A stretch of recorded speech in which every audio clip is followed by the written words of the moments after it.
Welcome back to the It's Just Sport podcast, A League of Our Own. I'm Joanna Reardon. I'm Niamh Talon. We are very excited to welcome Joanna Harper to the podcast. Joanna, we would love for you to tell us a little bit about yourself and your background. And yeah. So I've always been a scientist. I long ago got an undergraduate degree in physics and a master's degree in medical physics. I've always been an athlete. In my teens, I was a multi-sport athlete. By my 20s, I had pretty much specialized in distance running. And I've always been a transgender person. But it was only when those three things came together for me in 2004 that my life changed. I started my gender-based transition, and in August of 2004, I started on hormone therapy. Within 9 months, I was running 12% slower. And that's the difference between serious male distance runners and serious female distance runners. So I'd lost my complete male advantage in the sport with 9 months of hormone therapy. As a scientist, I was intrigued. So I started to learn more about the endocrinology and exercise physiology involved. I also started eventually to get data from other trans women who had been through a process like me. It took 7 years of gathering data, but eventually I had enough for a paper. It was published in 2015. It was a retrospective look at 200 race times from 8 trans women and using a metric to factor out the loss of speed due to aging. The trans women were no more competitive in the women's category than they had been in the men's category before transition. And this was the very first quantitative analysis of transgender athletes to be published anywhere in the world. And at the time, I was working in healthcare in the US and wasn't affiliated with any academic institution. I suddenly found myself at the center of a lot of attention. International sports governing bodies, media, and other assorted people started looking to me for answers on the very difficult questions of what to do with trans athletes. And then in 2018, Loughborough University decided that they were going to start up a program to study trans athletes. They contacted me to see if I was interested in helping them start up the program. But when they found out I didn't have a PhD, they said, "You've done all of this without a PhD? Well, why don't you come here, study trans athletes, and get a PhD?" And I said, okay. So in 2019, I moved to England. And since then, I've been engaged full-time studying trans athletes while earning my PhD here. Amazing. Yeah, it's all incredibly interesting. Sorry, we just did that thing we'd always talk about doing. It is incredibly interesting. I'm kind of like curious as to like how does your current study in university work, and like what are its aims from your end? What are you hoping it's going to do for trans athletes and the future of sport? We actually have 3 different studies. We have a longitudinal study where the idea is to get trans athletes into the sports lab, do baseline tests on their strength, their speed, their stamina, and other athletic attributes, and then see how those change as the athletes go through hormone therapy. We always knew that the number of participants we would get for that study would be fairly small because you have to get serious athletes just before they start hormone therapy and get them into the lab. But then, of course, there was this thing called the global pandemic that happened. And to date, we've only managed to do baseline studies on 2 athletes. We have one who started hormone therapy, a cyclist.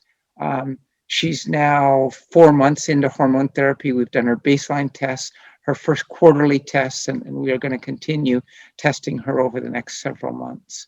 The second study is sort of an extension of the first study that I published, where we look at athletes in sports where you can easily measure their competition results before and after, sports like athletics or swimming or weightlifting, and I have 17 participants in that study so far. And we've gathered some pretty compelling data on how these athletes have performed in their sports, but before and after transition. The third study is a cross-sectional study where we get trans athletes who are currently competing in any sport into the sports lab and do measurements to see where they are right now, and then compare them to similar cisgender or typical female athletes in their sport, and see how they match up. That study is just going through the ethical approval process now. We hope to start taking measurements on that this fall. It's all really, really interesting, and I can imagine everybody coming looking to you for answers, and I suppose that's like part of why we wanted to talk to you, because we've talked about it a couple of times, and obviously there's lots of different things going on in the world right now, and I think people just want to make sure that everybody has the opportunity to compete in sport and participate in sport from club level to elite level, and making sure that it's fair for everybody. I think you're in a really unique position of understanding and expertise from what it's like to be transgender, and also the research that you've done. Can you give us some insight, I guess, from your personal experiences, and also from the science and the research that you've done, for people that obviously are listening, that are trying to learn and understand, I guess, the landscape of that a little bit more? Well,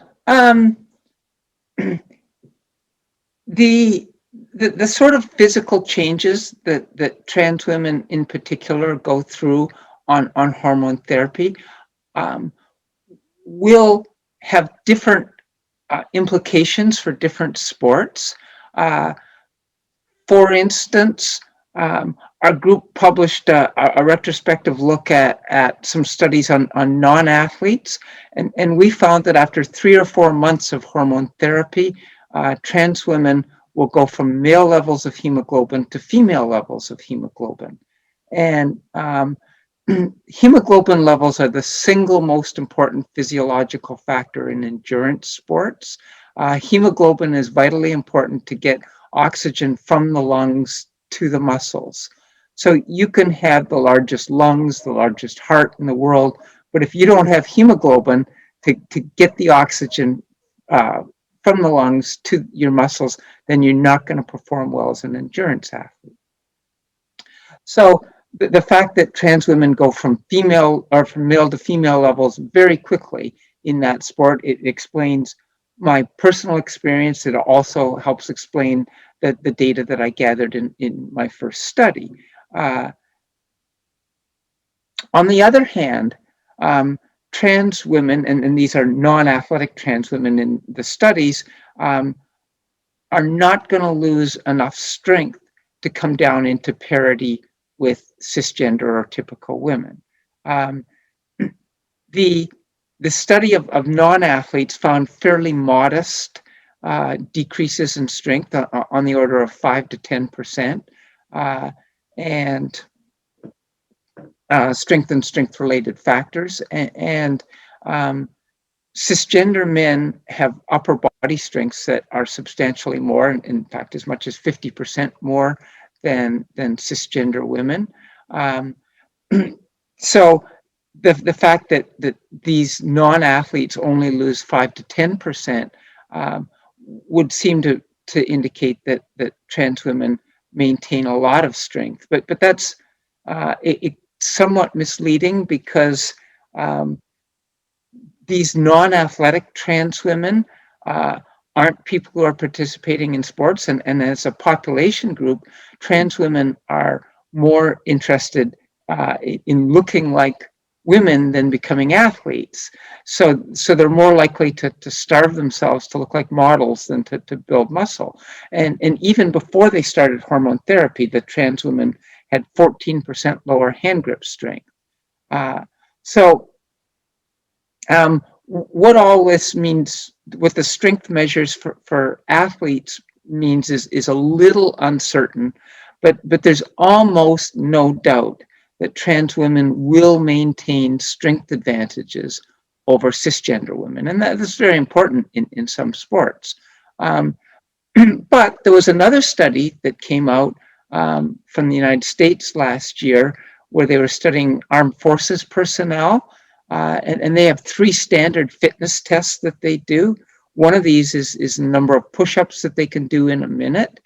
And the trans women in that study had a 34% advantage in the number of push-ups they could do per minute over cisgender women at the start of that study. And that advantage completely went away. Now the number of push-ups you can do in a minute, it's not pure strength. It involves muscular strength, muscular endurance, cardiovascular endurance, and technique. But it may be a pretty good proxy for those sports where strength is one component of many for athletic success. So it's certainly very early days for studying trans athletes, but it becomes pretty clear that if you really want to look at what is fair, you need to look at this on a sport by sport basis. Mm-hmm. Yeah, that's what I was going to ask, because even from the endurance perspective, like there's this conversation around things like ultra marathons and that, where women, like cis women, are beating men outright. So then, like what you're saying, that the hemoglobin levels are important in a sport like that, where obviously sports where strength comes into it, like there's a little bit more research that has to be done. And the difficulty, like you're saying, is in terms of like you have to find like athletes and measure, people that want to compete at elite level, and that's part of the difficulty is trying to find those people to evaluate, where the fairness is. But in terms of the kind of future for it, like how do you see things kind of unfolding? And I know Joanne is really interested in fairness for everybody and the kind of human rights aspect of it, and making sure that people are kind of getting opportunity and being treated fairly from the sports side, but also from like a human rights and personal side. Yeah, so there are in some ways 2 competing interests. There's the one interest where transgender people lead horrible lives in many ways and have been marginalized and discriminated against in many ways in the world. And all that trans people are asking is to be treated like everyone else, to be able to participate in sports in the category where they feel most comfortable. However, on the other hand, we have this concept of women's sports, which hasn't been around forever. There was a time when sports meant men's sports, and so I think that the rise of women's sports has been one of the most important components of women's march towards equality with men. And so I think it's very valuable to try to protect, as it will, to encourage, to make certain that women's sports thrive. And part of that, I think, is ensuring that everyone in the competition category, female category, can enjoy meaningful competition. Now that doesn't mean that there's an entirely level playing field, because there never is an entirely level playing field in sports. But you don't want a situation where someone's biological characteristics are so different than the other people in the category that you can't have meaningful competition.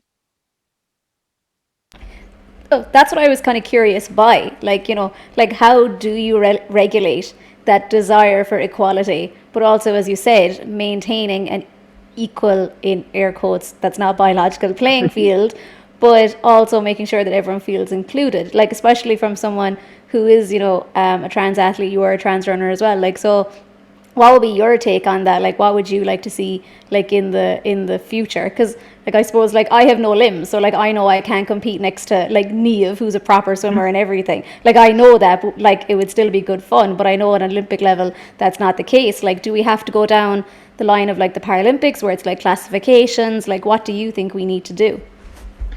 Well, I think that there should be a two-step approach.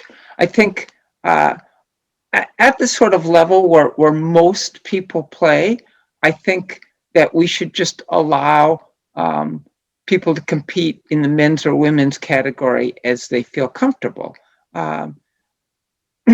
But when we start to get to elite levels of sport, where we are talking about professional sports contracts, we are talking about Olympics or Olympic medals, then I think we need to be stricter with trans athletes. I think the current IOC policy, or the World Athletics policy, or the policy of the ICU, these are all appropriate policies where trans women are required to reduce their testosterone levels to those approximately equal to cisgender women for a year before competing. It doesn't get rid of all of the advantages. It doesn't turn trans women into cis women, but it does mitigate the advantages that trans women have by virtue of going through a male-type puberty, to the point where in most sports, I think it's reasonable to allow trans women to compete. There may be a few sports where it might be necessary to be somewhat more restrictive, but the jury is still out on that. Mm-hmm. Yeah, because I think, like, in terms of with weightlifting this summer, like, Laurel Hubbard is due to compete in weightlifting, and everybody's talking about the fact that the rule for around transgender athletes has been into since 2003, and I think the ruling was brought in then, and she's going to be the first transgender woman to compete. So now everybody is, like, talking and, like, having a lot of conversation around that. And then you've obviously talked about strength. So, like, is it correct, or is it fair that Laurel is going in and competing, after transitioning, or is it one of the sports that maybe there's a couple of question marks over because it's a strength-based sport? Certainly, Olympic weightlifting is not, say, as pure a strength sport as powerlifting, which is virtually all strength. There's technique and quickness, and so on. So the question is it pure strength, or is it more like push-ups per minute? But strength is certainly a very important component of Olympic weightlifting, and as as an example, Laurel Hubbard was quite successful in New Zealand before she transitioned. She set a junior New Zealand national record that stood for 15 years. But having said that, Laurel was not someone who is going to be competing in the Olympics. After Laurel transitioned, she was 6th in the most recent World Championships, and that's certainly something that she would have never achieved had she not transitioned. So it's clear that there is a competitive advantage that Laurel enjoys. By the same token, Laurel is certainly not the dominant person in her weight category. There's a Chinese weightlifter, I believe her name is pronounced Li Wenwen, who outlifts Laurel by 50 kilograms in the two lifts combined. So it's not going to be close between Li Wenwen and Laurel Hubbard unless something fairly disastrous happens to the Chinese weightlifter. So,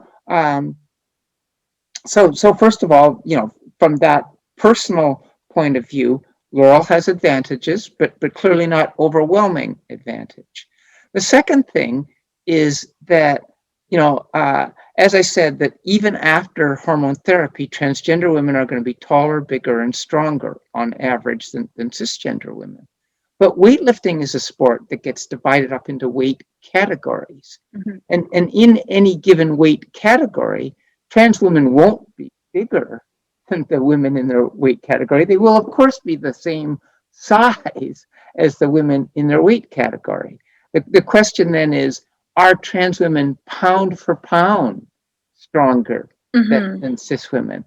And the jury's actually out on that question. And, as I say, based on Laurel's personal success, you might say probably, but using an N of 1 in science is questionable. Yeah, no, I think like you're right. The pound for pound piece is really interesting, and I think when it comes to sports, and I don't know, you'll have more answers than this on me, but like in terms of like boxing and that, like I think people are obviously they're weight classed as well, but then the strength element can play into that as well. So it might not be the best example, but I think like Laurel is competing in the 87 plus kilo category, where maybe if it was a closed end, because I think from my research she's 130 kilos, so obviously she's substantially above that 87 kilo mark. But so are like other people are obviously over that as well. It's just like how much. Where if it was a closed bracket division, it's kind of easier to analyze and see what the situation may be. But it's really interesting. And look, like there's a lot of conversation about it. Like we actually did research on our channel and had a lot of feedback. And a third of people believed that she should be given the opportunity to compete, which we ran it twice, and actually it was the exact same results. So it was really interesting to see kind of the feedback there, because to be honest, like we had expected that more people would have been against her competing. So it is interesting to see the open-mindedness to it, and that people want to see the science, I think, being done to establish that. But in terms of like protecting, like you said earlier, women's sport, we're talking about elite sport, but also there is club level sport. And, in Ireland anyway, by the age of 14, twice as many girls are dropping out of sport as boys. So there's already kind of a drive to try and keep girls interested in sport and everything. So is there like a threat to women's sport from allowing transgender women compete in the female events at club level or at non-elite level? And I know in some states in the US, like, because obviously there's the Olympic and world athletics rules are down to kind of the testosterone levels, and there's a couple of other criteria. I know for the Olympics that they've actually been changed, but in some states in the US at the moment, you don't have to have undergone hormone therapy. So where does that kind of leave girls, cis girls that are maybe 12, 13, 14, and then somebody that identifies as a girl but hasn't undergone any physical changes can compete against them? Like, how do we kind of navigate that to make sure that we're not rushing people to transition when maybe that's not what they're ready for? Because obviously that's something that's to be taken very seriously, but you're also not kind of disincentivizing cis girls from competing, if you get what I'm saying. It's a hard question. Yeah. First of all, there's not enough trans people in the world to have a huge impact on grassroots sports. The trans people make up approximately 1% of humanity, and trans people are significantly less likely to go out for sports than cisgender people because of how they feel about their bodies, the discrimination they feel, and all of these things. So, the idea that trans women are going to overrun women's sport, it's irrational because of the numbers. What people have said is that, oh, lots of men will just pretend to be women so they can succeed in women's sports. And that has been a theme for 90 years, and yet it's never happened, not once in 90 years. So the idea that at a grassroots level, women will be disincentivized because there will be all these trans women coming in. It's just not going to happen. In England, in rugby, 600,000 women have registered to play rugby. 10 of those are trans women. So that gives you an idea of the numbers that you're looking at. So that is definitely true. The question of hormone therapy for adolescents, it's certainly very challenging. If you're talking about prepubescent children who are competing in sports, that's really not an issue, because prior to puberty, male athletes and female athletes are fairly similar in capabilities. But once you start hitting puberty, then boys quickly outperform girls in most sports. And so it is this question. Somebody may identify as being trans but aren't ready to go on hormone therapy.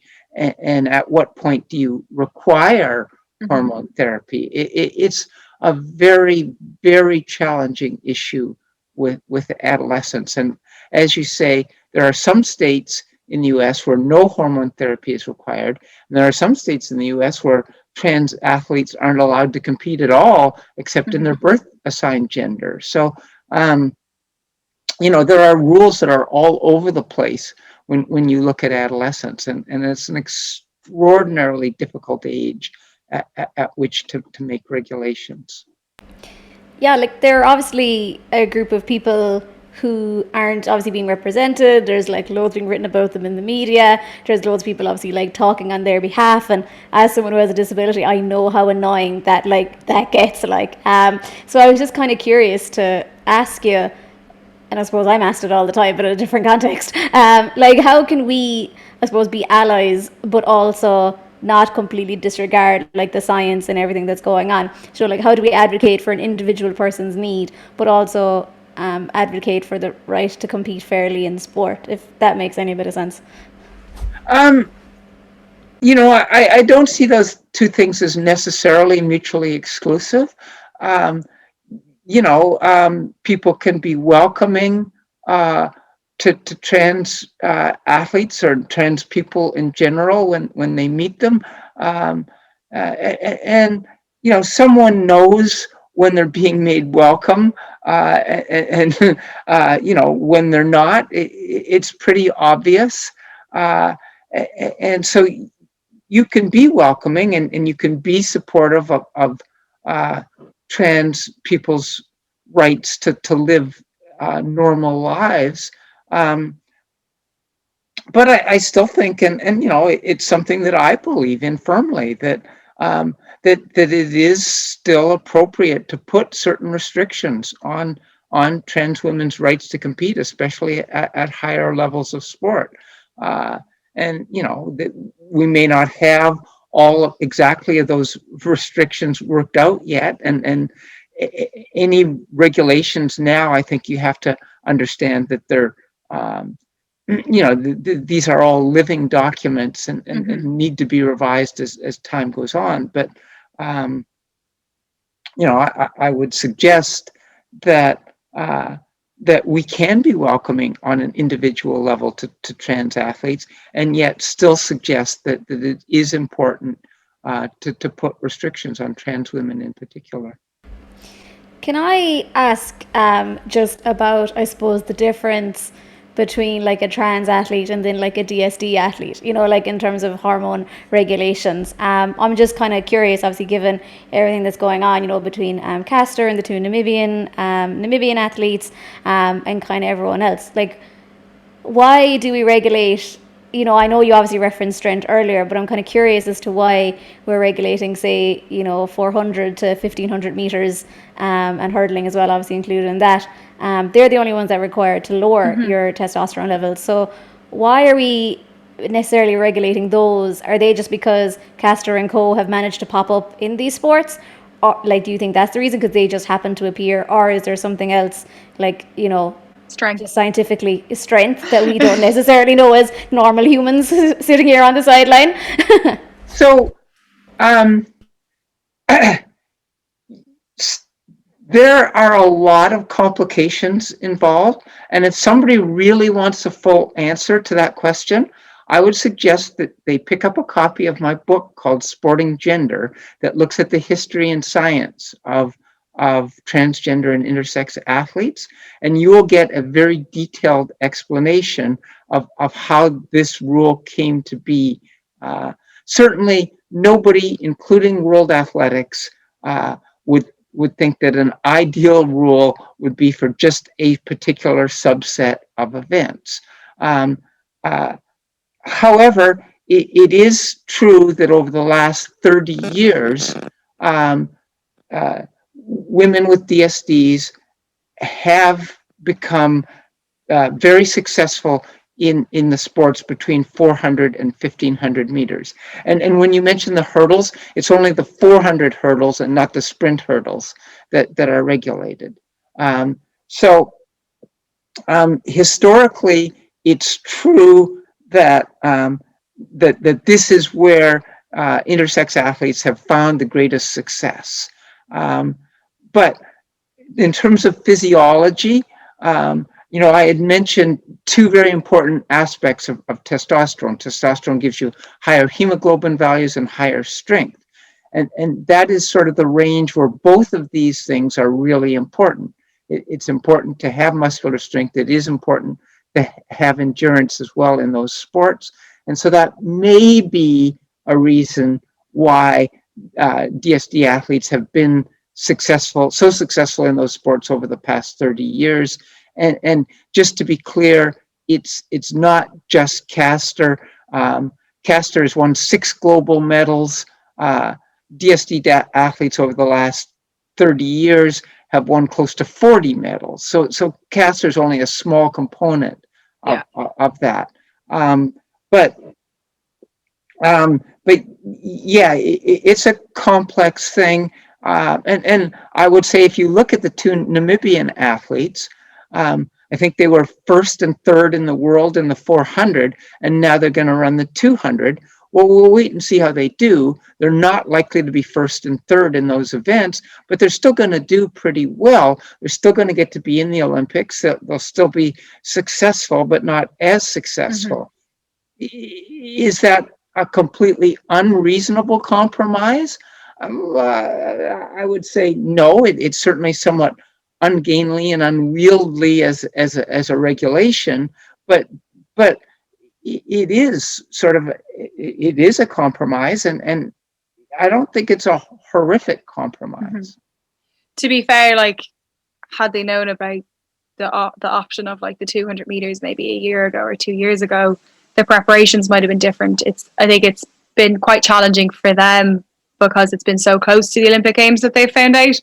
But as you said, like, they are just dropping down by 200 meters, and you know, they can look towards Paris, and like you're saying, they'll be competitive in the 200, maybe not as much as in the 400, but maybe they might have tweaked their training and we can see them be more competitive in the 200 meters in 2024. I think it is really interesting, like we've been watching Castor, you know, aiming for the 5K, and you know, she won't be going to the Olympic Games. In terms of can I just break in there for just a second? Yeah. Well, Castor won't be going. Francine Niyonsaba, who won the silver medal in Rio in the 800 and is in the same boat as Caster Semenya, has qualified in both the 5,000 and the 10,000 for the Olympic Games. And Francine will be going. She has proven to be successful. Now she's not as big as Caster, and so moving up in distance was somewhat easier for Francine. But there is someone who's been successful in the longer distances. And to be fair, Caster had tried sprinting first. Like, I know she had switched to the 5K more recently. So, sprinting and 5K are a different kettle of fish. So it's going to take a bit of time for your body to adapt. I think, what was my question? Sorry, No, that's okay. Sorry, it was Caster and... Oh, yeah. Sorry. So when it comes to intersex athletes, like, obviously... the option is there to take testosterone suppressants, and I think there's this conversation around the effect on one's body and that type of thing, and I think particularly fertility comes into it a bit as well. Like, that's a conversation and a concern, I think, for athletes taking testosterone suppressants. Is that an unreasonable thing to ask people to do? Or how does it impact one's body? Well, testosterone suppression has a lot of effects on one's body, and I know, and there are some women with DSDs, with these XY DSDs, who actually want a more feminine body, and for whom testosterone suppression, just as it is for trans women, is something that's actually quite welcome, other than the fact that you don't compete as well in sports. But there are some intersex women who are perfectly happy with their bodies just the way they are. And so for those women, it is a substantial imposition to be asked to reduce their testosterone levels, because they like their body just fine the way it is. And it does make it a very difficult thing to navigate. I guess the question's not from like a performance side, because obviously there's going to be an impact on the performance, but more from like sport, it's going to last a certain amount of time in one's life, regardless of, and there is life after sport. And, what is somebody when they're 40, 50, 60, 70 years old? What is the impact on taking testosterone suppressants? People get worried when, they're adjusting their hormones and stuff, and just like it, I don't know, you have the understanding in terms of people's concerns. Like, is it a there certainly, again, the transgender population is substantially larger than the DSD population, and there is a history of many years of hormone manipulation within the transgender population. Are there some side effects of that? Absolutely. Are they generally major? No. And for trans people who really want to change their bodies, the side effects are easily outweighed by the positives. Now, if you're talking about a DSD athlete, I would say there would be very few athletes for whom it would be better to compete in the 800 meters with female levels of testosterone than to move either up or down in distance. And so if you're looking at it just from an athlete point of view, I can't imagine that any athlete would actually choose to take the testosterone suppressant. It would be, for their career, it would be better to move either up or down. and the two Namibians will be pretty successful in the 200. One was third in a Diamond League meet just a week ago. If you have any idea of what athletics competition is, to be third in a Diamond League meet is still an extraordinarily high level of athleticism. As I said, Francine Niyonsaba has successfully moved up. Castor may be one who has less ideal option. She's a pretty good 200-meter runner. She's a pretty good 5,000-meter runner, but she's unable to qualify for the Olympics at either end.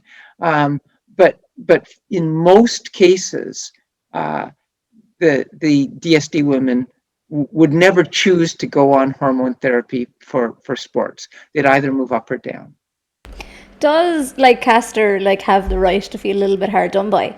So, because even I know it's ridiculous. Yes, would be the short answer. I know it sounds ridiculous, but you mentioned obviously the two Namibian girls, they had to go down 200 meters. I'm not saying that's not a big deal. It obviously is a trickier, it's a different thing you have to learn. I'm sure in your subconscious you're learning a different run irrespective, let alone your actual bodily changes.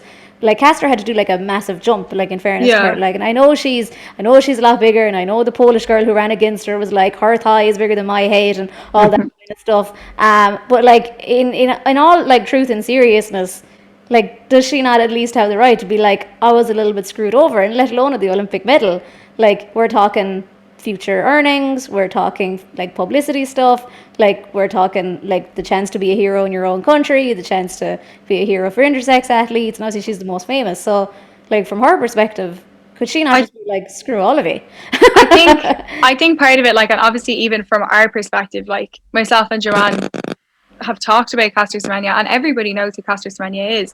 We've obviously talked about the two Namibian girls because they have kind of recently come to the fore, and obviously their news is recent, but everybody knows about Castor because she went to trial, because she has had huge success, and I think part of what you're also saying is the two Namibian girls, they're only dropping 200 meters, where Castor is quite in the middle of that. She has to drop the 800 meters versus the 200 meters is a completely different ball game, as is the 800 to the 5,000. So she just happens to be in that that's what I mean, middle zone. She's a bit older as well, and she had tried sprinting. I think she just was having trouble with her knees, so that was an injury issue. So I think that's part of why the sprinting didn't work out. So look, Castor has a number of very legitimate complaints again how she's been treated over the past dozen years. Again, for those who are interested, I have detailed those in my book. But she has been mistreated by sporting authorities, by much of the general public. People still call her a man. There have been many horrific things that she has had to endure, and I feel a great deal of sympathy for her. But it should be noted that she is a hero in her own country. It should be noted that she has also been pretty financially successful. I was at her 2019 trial, and not only did she have impeccable suits on every day, different suits, but she was wearing very expensive watches every day, different ones. And I definitely noticed that. So she's done okay financially. Mm-hmm. And she is a hero to many intersex people. So she has gotten some of these things you say, but at a horrific price. Mm-hmm. I mean, nobody overall could say, gee, I wish I had Castor's life. It seems so easy and smooth, because it would just be ridiculous. Yeah. She's just gone through so much. And yeah, of course, any feeling person would have to empathize with all of the horrors she's had to put up with. I was kind of curious, just because obviously, one, I'm a criminologist by trade, and two, that entails a law background.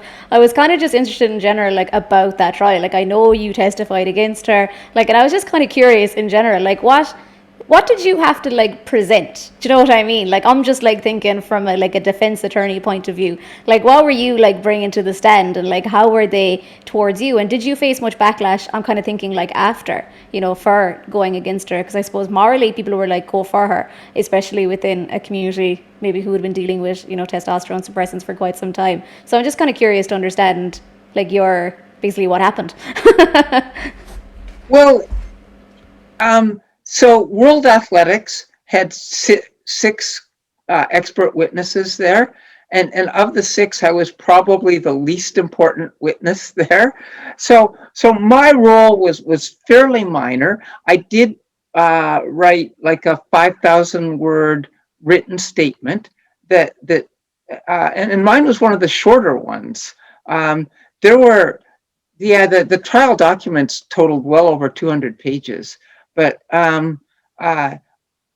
so my statement was one of the shorter ones, but it did get referenced, and you know, my statement was about the effects of testosterone changes on athleticism. I did testify. It was a fairly short and relatively uneventful testimony. Compared to some of the others, which were much longer and much more controversial. Again, I have a chapter in the book on the trial, and more chapters on what led up to it. But anyway, you know, it was certainly a very interesting week, and you know, my personal involvement was relatively minimal in terms of my impact on the trial. I was, you know, I did play a role, but a relatively minor role. For the record, your book is really good because I did read it at the weekend, because I read your book and Kristen Worley's book as well. I literally called her Morley my article. I was like super embarrassed, but no, I have read your book. Okay, that's why I was like really curious. I was like, ooh, it's like really rare you get to like read between the lines with the author. Yeah. Okay. Well, I'm glad you read the book. Glad you enjoyed it. Yeah. So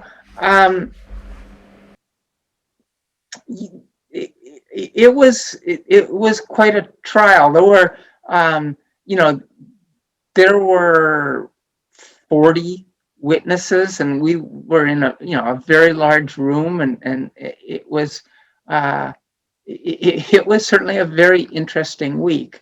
But you know, my personal role in how that trial turned out was truthfully quite minimal. I have a question going back to transgender athletes, because a lot of the conversation is around transgender women.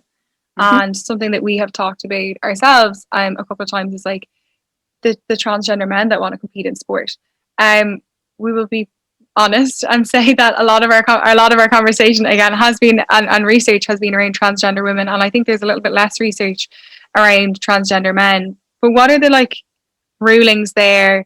And this is maybe completely naive, but is there a point where taking testosterone becomes viewed as doping, or performance enhancing, and do we need to promote sport for transgender men as well, because so much of the conversation is about transgender women, which I would think is because women and elite sport in particular, people feel kind of threatened and not really sure how to navigate it, but because obviously the physical potential physical advantages are coming from male transitioning to female as opposed to female transitioning to male.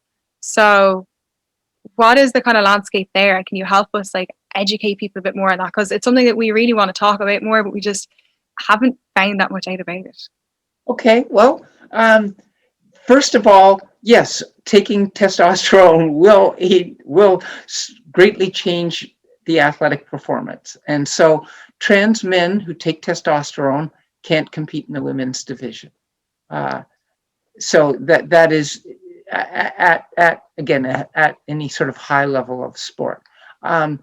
You may be surprised to learn that there are 2 transmasculine athletes who will be competing in this year's Tokyo Olympics then. Did you Okay. know that? No, and that's what I was wondering in terms of Yeah. trans male athletes competing in male sport. Like, what is the landscape like there? So the 2 transmasculine athletes haven't started hormone therapy and are competing in the women's division. Okay. So there's interesting. There's a Canadian footballer. Okay. And Quinn is their name, and Quinn's non-binary and uses they, them pronouns. Quinn won a bronze medal in 2016 with the Canadian women's football team in Rio, but wasn't out as transgender at the time. Quinn came out in 2019 and was named the Canadian women's team again this year. It was kind of interesting when Quinn came out. There was a lot of publicity around them. But this year, the Canadian women's soccer team has greatly downplayed it, and there's been nothing suggesting, oh, we have a trans athlete on our team. I think they just want to concentrate on football, which is understandable. So that's one. There's an American skateboarder, Leo Baker, who also is not on testosterone, and he's going to be also competing in the women's division. And again, Leo only fairly recently came out as transgender, non-binary, and Leo has been very prominent in skateboarding for many years, but most of that time was viewed as merely a masculine woman. So that's one aspect. The other thing is, can trans men compete in men's sports successfully after transition? Well, so I think it depends on the sport. If you're looking at sports, say like rugby or basketball, where trans men are going to face substantial size discrepancies, I think it's more challenging than in some other sports. There's a trans man, professional boxer, Patricio Manuel is his name. He's 1-0 as a professional fighter. He has trouble finding bouts because most men don't want to step in the ring because they're afraid of, quote unquote, being beaten by somebody who used to be a girl, right? Patricio doesn't look like a girl. Patricio is very muscular. He's not very tall, but he's very muscular, very strong. Skylar Baylor swam for the Harvard men's swim team and Division I NCAA sports, which is a very high level of sporting success. He was in the top 20% of all men in Division I in his event, which was the breaststroke, and so he wasn't somebody who won NCAA championships or broke records or anything, but he was competitive. And in the top fifth of that. So there's one trans man who's been successful in men's sports. Chris Mosher is a multi-sport athlete, and he has competed at an age group level internationally, representing the United States. So again, there's another successful trans man in men's sports. In terms of the levels of testosterone, because obviously some of the physical changes, like you said, height and that type of thing, like that's not going to change when you either take testosterone or reduce your levels of testosterone. But when it comes to taking testosterone, can the level of testosterone be increased to a cis man?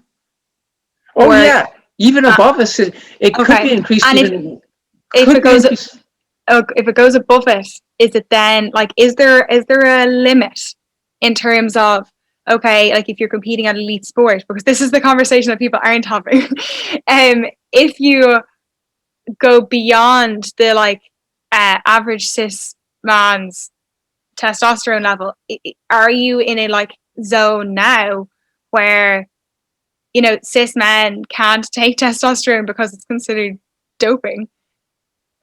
Are trans men then doping, or like where are we in that space? Or it's just not really like there's not much conversation about it because people are focused on trans women at the moment competing in sport.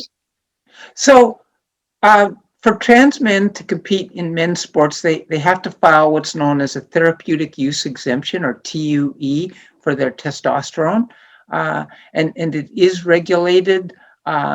There's a specific range in which cis men have testosterone. All cis men don't have the same testosterone, but they're all within a specific range. And trans men cannot have testosterone levels that go above the top end of that range.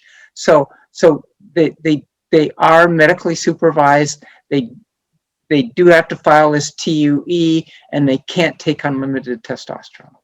Yeah, no, I think like that's just something that we haven't discovered much about, but I think there's just so much conversation around trans women athletes, and we just wanted to know more about the other side of it, because I feel like they're like even more underrepresented, and people just I genuinely feel, because like it's viewed as like less of a threat to like club sport, but also to elite sport. And as we all know, when it comes to elite sport and money, like that's where people start to kind of get their backs up a little bit.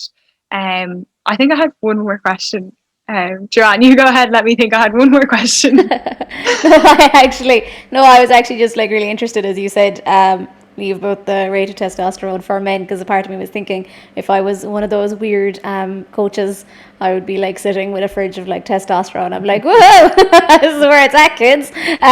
But no, it completely makes total sense. I was just kind of curious, I suppose, Joanna, to get your like, I suppose, final opinion on basically just I suppose really it's in terms of like policing kind of bodies, you know, like does it like enter like a dangerous like state at some stage, or do you think it's just it like, do you think basically do you think we're using like the fairness of the game to disguise a little bit of policing, or do you think like listen, this is what has to be done, especially as, you know, someone who has transitioned like yourself and who has seen how your performance has changed with estrogen and testosterone blockers as well? So you know, it is certainly true that for women to be successful in sports, you know, they have to train, they have to become athletes, they become more muscular, they become in some sense, perhaps in some people's eyes, less feminine.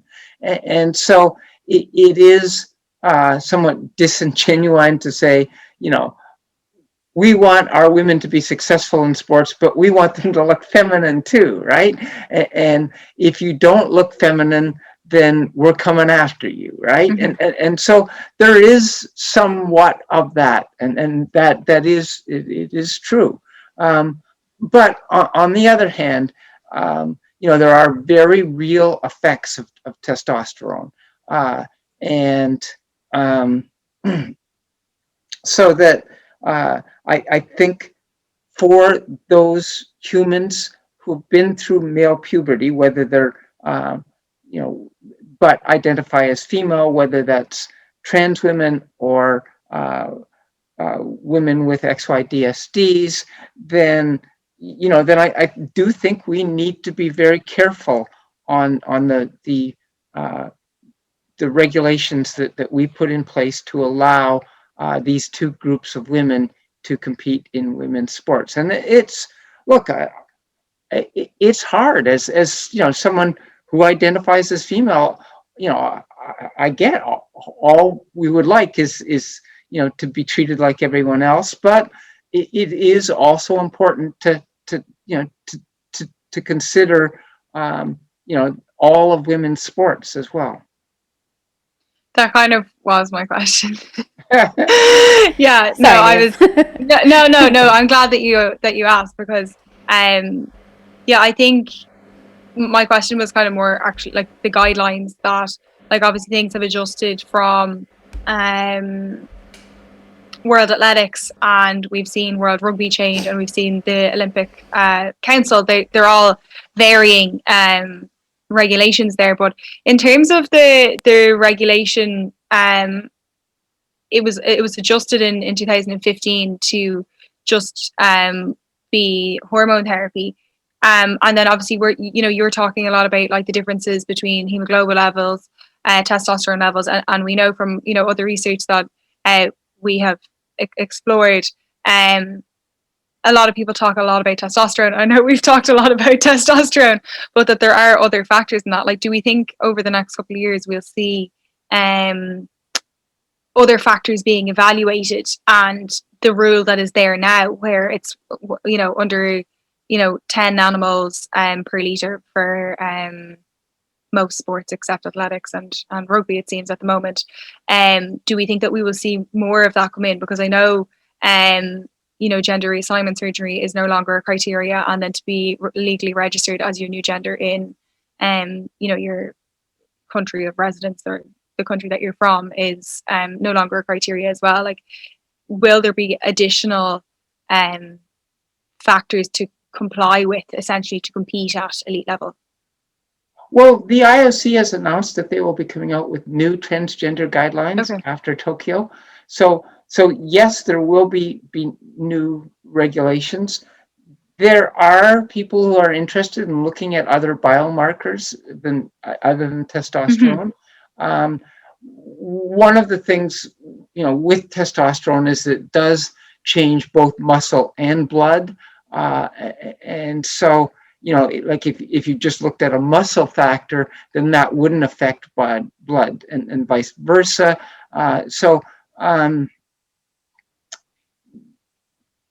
But there is some research into looking into other factors, and nobody is suggesting that testosterone is the only thing that's important in athletic success. It's just a good way to differentiate between male athletes and female athletes.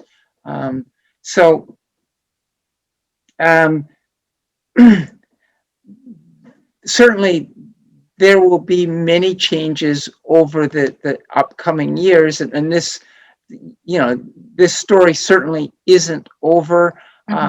And 5 years, 10 years from now, we're still going to be having very similar discussions.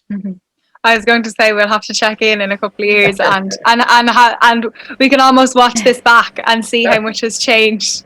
I'm excited to see the end of your study, like just from a pure researcher point of view.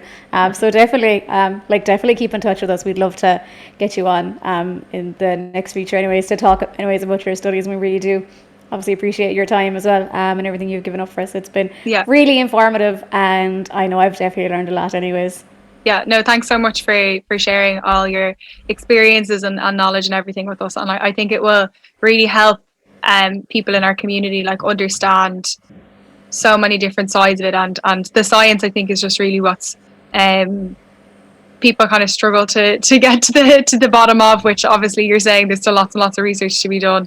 But thanks a million for taking the time to talk to us. You're welcome. Have a good evening. Thanks, you too. Thank you. Bye-bye.